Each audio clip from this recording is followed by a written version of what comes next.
September da Facebook post ma thorpa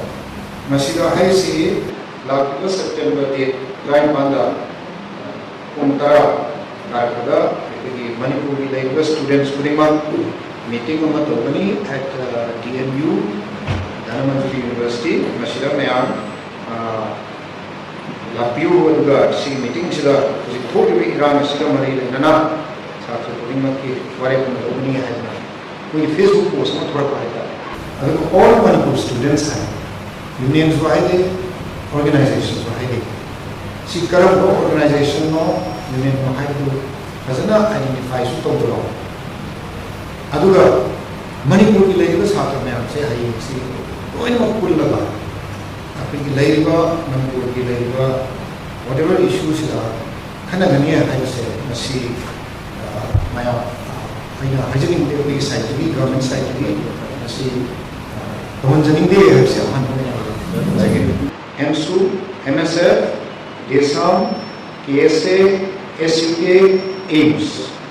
ki maikai dagi hojik karigba makhal amadagi iho sanction ba laite hai post ma thore organization natwa amana mi kharana smai tor ka koi chhatra me students ki manula suba yamna unstable ba yamna mai to academic atmosphere si narang ngasi ni apai school college mo apai eno to regular classes conduct to very how ki bahata se su apai adum class me ama apai academic ki ba me ama mang ngasi level 3 bani parents su aina appeal to jini ni counseling ai cha su da ai ki mahiroi sing direct school college ta sa de sila yung da counseling ko ni ai ni student की place से कराई दो during school hours करेंगे classroom में रहेगा lessons learn होगा अगर educated कोई ना होना बाकी full year की course complete तो होना नहीं मधुरा कोई education department में भी करना मतलब complete तो होना कोई होना जरूरी है कि भाई हर जगह instigators का मी वही करना चलना का छात्र सुना तो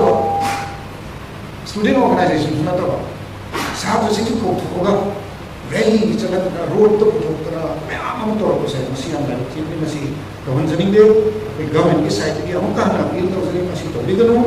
साथ से जो आइना हाइजनिक भी इचा तक माइरोई सिंह भी मोई मैं इंस्टिगेट तो कोई जगह दी कोई प्लेस की क्लासरूम में नहीं है मतलब फुल कॉन्फिडेंस था क्लासरूम में रिव्यू इंस्टिगेट तो मैं हमसे अपनी आई में आने न्यू 3 laws enact करनी अदुना more violence instigate होगा